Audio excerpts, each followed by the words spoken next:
Yeah, you're listening to talkSPORT Jacobs with me, Danny Kelly, and him, Andy Jacobs, on the morning or afternoon now where Manchester United have sacked their manager. And it was clear that something was wrong, even as, last night when Ruben Amorim was saying that he is the manager of the club, not the head coach. I noticed that you receive selective information about everything. I came here to be the manager of Manchester United, not to be the coach of Manchester United. And that is clear. I know that my name is not Tuchel, is not Conte, is not Mourinho, but I'm the manager of Manchester United. If people cannot handle the Gary Nevilles and the criticisms of everything, we need to change the club. And it's going to be like this. I'm not going to quit. I will do my job. I just want to say that I'm going to be the manager of this team, not just the coach. And I was really clear on that. And that is going to finish in 18 months. And every department, the scouting department, the sport director needs to do their job. I will do mine for 18 months and then we move on. 18 months. I think you'll find maybe it was 18 hours, actually. Well, yeah, and I suspect the decision was made within 18 minutes of that conversation. What do you think he was getting at there? Just that he doesn't have the control. So basically, because things have gone wrong, he wants to, for his own reputation, his future employment with the fans, he doesn't want to say, well, it's all down to me. It's actually not me. It's exactly the same as Maresca. It's blame the other people. Maybe they're right to blame the other people. Nobody knows. Sure. We're not there. But that's what they're doing. And once you do that, it's like us. We were talking about it here. If I start having a go at the bosses here on air, I wouldn't expect to last too long, even though I've been doing it for 26 years. I haven't. Yeah, but, you know what I mean? Yeah, but equally, that's the 10th time I've heard that quote. The first time I've kind of latched onto, my brain has been snagged by the quote about Gary Neville, saying if they can't handle the Gary Nevilles, suggesting that criticism from outside is driving the way that the Manchester United administration are responding to things. He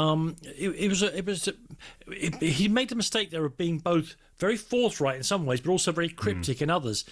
We might have done better just to say exactly what was on his mind, because sooner or later, once you start that, as you rightly point out, Andy, you're going to get sacked. Look, somebody who knows Manchester United a bit better than us, someone who's been inside that cauldron of footballing passion, is their former goalkeeper, Ben Foster. These days, of course, a top pundit and a brilliant podcaster. And I say, as someone who's won awards for his podcast, I say that without fear of contradiction. He joins us now. Hi, Ben. Hi, Danny. Thank you for that. That's a nice introduction. Thank you very much. Well, no, it's true. It happens to be. I try not to say. Unlike football managers, I try not to say anything I don't believe. Ben, we're not going to go through the drama of all this. Let me ask you a straightforward question. Post Sir Alex Ferguson and the way Manchester United is set up, is it almost an impossible job for any manager these days? Yeah, I do. I totally agree. I don't know what the answer is. Even before Amorim came in, I didn't know what the answer was. After 18 months or however far we are down this line, I'm still not sure what the answer is for Man United. I get the impression they need somebody with a big character, a lot of authority, and almost a bit of aura to kind of take that pressure away from the players a little bit. What Amorim said there, like you just alluded to, with regards to the Gary Neville criticism, it's unthinkable. It's unthinkable that the people above Amorim would take that much of a notice of the words that Gary Neville is saying that would influence... Or you, or me, or anyone. Gary Neville is only saying, as a deeply, he supports Manchester United, he played for Manchester United, he's a Manchester United fan. He's just speaking from that point of view, and he isn't the only one, isn't he? Whatever he's saying, you can guarantee the rest of the fan base is practically saying the same thing. This is why I just think there's too many chefs trying to stir the broth at Manchester United. There's too many people who are so unwilling to relinquish this bit of power that they have at Man United, whether it's the chief exec, the director of football, the people that really want to keep hold of that little bit of power.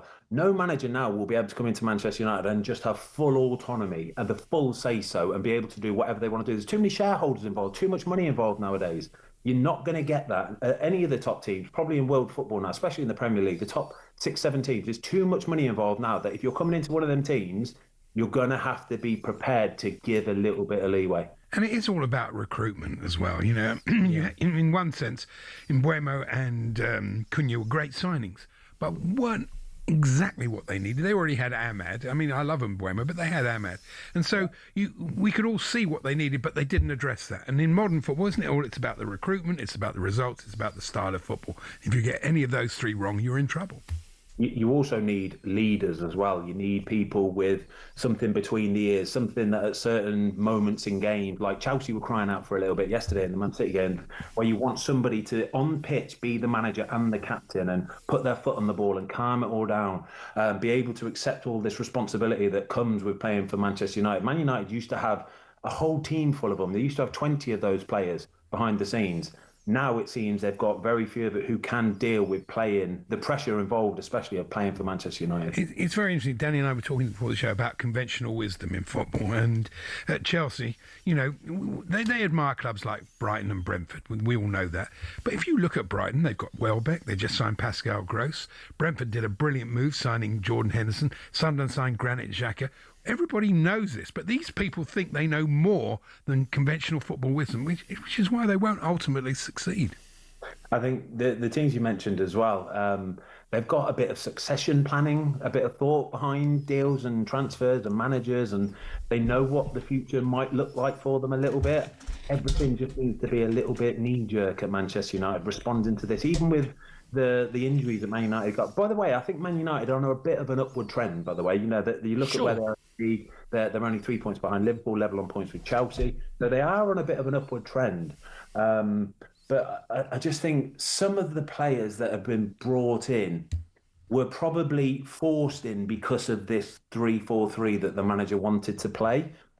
He was so adamant that he wanted to play this 3-4-3, and whatever new manager comes in now, I guarantee you he plays a 4 at the back. I can 100% guarantee you he will play 4 at the back. Yeah, absolutely. Ben, this is the thing. It strikes me, managers make their reputation either in slightly less powerful leagues, let's say Portugal, or in the case of, say, Thomas Frank, at a club with less expectation at Brentford, and they become convinced that what they've done at those clubs is the only way you can run things, that they have this philosophy they're going to stick to. So you end up at Manchester United.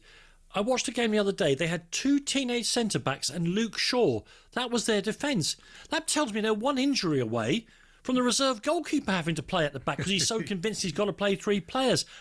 I'm not saying that you can't have principles, but they have to be allied to tactical flexibility. Otherwise, you'll be out-coached by the brainiacs at the top of the game. But it is interesting, Ben, we were talking about this as well, that the league, if you take out the top 3, who are way ahead, and the bottom 3 look like they're going to go, you've got this 14 teams, which are kind of, you know, they're much of a muchness. There's not many points between them. There's not much between them either way. So whoever comes into these clubs, it's slightly difficult because the league is it's almost like the championship now. It's really difficult and slightly mediocre in a sense. I think the general standard is higher across the board. Not necessarily even standard, whether it's better than what it used to be, whether the product is better than what it used to be, I'm not sure.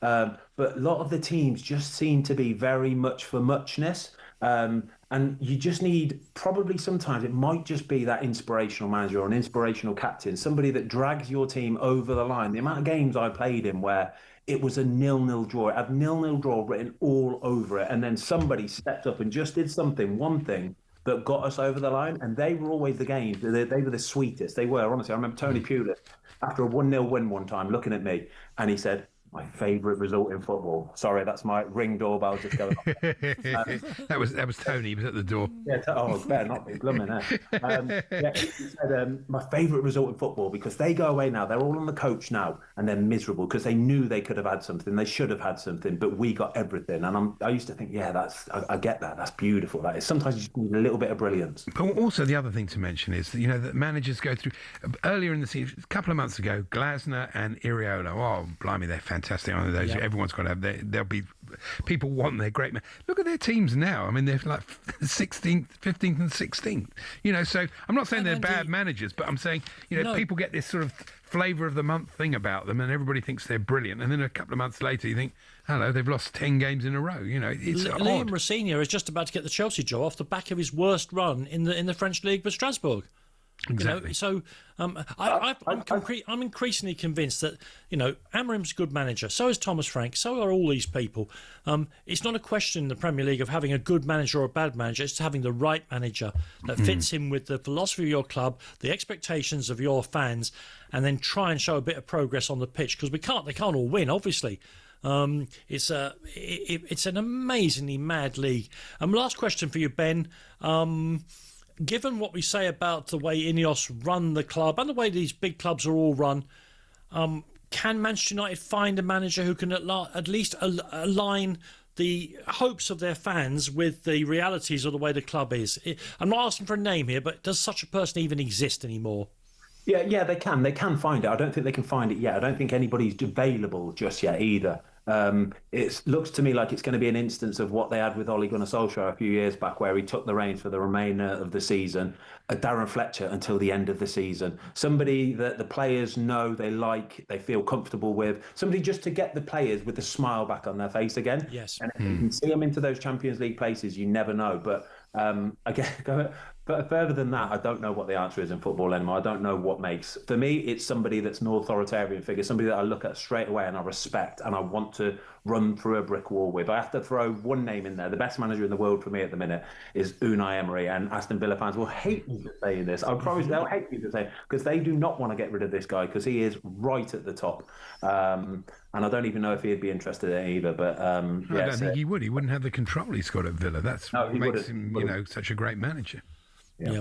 Would he want to swap what he has? I mean, of course he would. Manchester United is a gigantic institution in football. I know, but maybe I'm living in the past where Manchester United really do carry a great deal of heft. Recent seasons and results suggest that they have been caught by people, but their name still means a lot. People don't turn down Barcelona or Real Madrid or whoever. Listen, thank you very much indeed to Ben Foster there. And that's why Ben's podcast is so good. He admits he doesn't know the answer for Manchester United. And anyone who says they know a short-term, definite answer of Manchester United is not a liar. That's not fair. But they're chancing their arm, because this is a difficult situation in a league, the Premier League, that swallows up good managers and spits them out. You're listening to Kelly and Jacobs, with me, Danny Kelly, him, Andy Jacobs. Paul's got laryngitis. God bless him. Hope you're better, Paul, soon. Tomorrow, preferably. And next we'll be taking a stroll through another mad week of Premier League results. I thought we were going to spend the whole of this show, Andy, talking about Harrison Reed's goal. I could talk about it for 3 hours. It was a great goal. Having watched Spurs' turgidity, to see that goal fly in, it reminded me why I love football.